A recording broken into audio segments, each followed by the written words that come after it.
અજય બ્રહ્મભટ્ટ ખેડા જિલ્લાનું એક એવું નામ જે કાર્યકર્તા, સેવા અને સફળતાનું સમાનાર્થી બની ગયું છે. લોકોની વચ્ચે રહીને લોકો માટે જીવતા નેતૃત્વનું આ જીવંત ઉદાહરણ છે. 1996 થી ભાજપ પાર્ટી સાથે જોડાઈને તેમણે પોતાની રાજકીય યાત્રાની શરૂઆત કરી. નાનકડા વોર્ડના યુવા ઉપપ્રમુખ તરીકે શરૂ થયેલી આ યાત્રા આજે પ્રદેશ મહામંત્રી સુધી પહોંચી છે. અને આ સફર માત્ર પદોની નહીં પરંતુ પરિશ્રમ, સંઘર્ષ અને વિશ્વાસની છે. 1999માં જિલ્લા ઉપપ્રમુખ, 2000 થી 2003 દરમિયાન જિલ્લાના યુવા મહામંત્રી અને 2003 થી 2005 સુધી નડિયાદ સિટી મહામંત્રી તરીકે તેમણે સંગઠનને મજબૂત પાયો આપ્યો.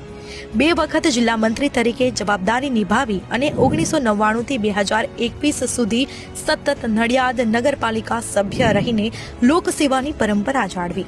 અજય બ્રહ્મભટ્ટના નેતૃત્વ હેઠળ ખેડા જિલ્લા ભાજપે ઐતિહાસિક સિદ્ધિ મેળવી છે. 6 વિધાનસભા બેઠકો, 10 તાલુકા પંચાયતો અને 11 નગરપાલિકાઓમાં ભાજપનો વિજય આ માત્ર આંકડા નથી, પરંતુ તેમની કુશળ રણનીતિ, કાર્યકર્તાઓ પરનો વિશ્વાસ અને લોકો સાથેનો સચોટ સંવાદ છે. પરિણામે આખો જિલ્લો કોંગ્રેસ મુક્ત બન્યો.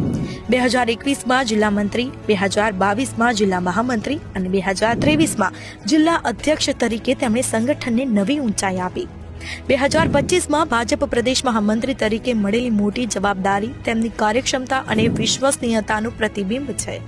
અજય બ્રહ્મભટ્ટ માટે રાજકારણ પદ નથી, પરંતુ પ્રતિબદ્ધ સેવા છે, કાર્યકર્તાની સાથે લોકોની વચ્ચે અને વિકાસના માર્ગે આગળ વધતું નેતૃત્વ.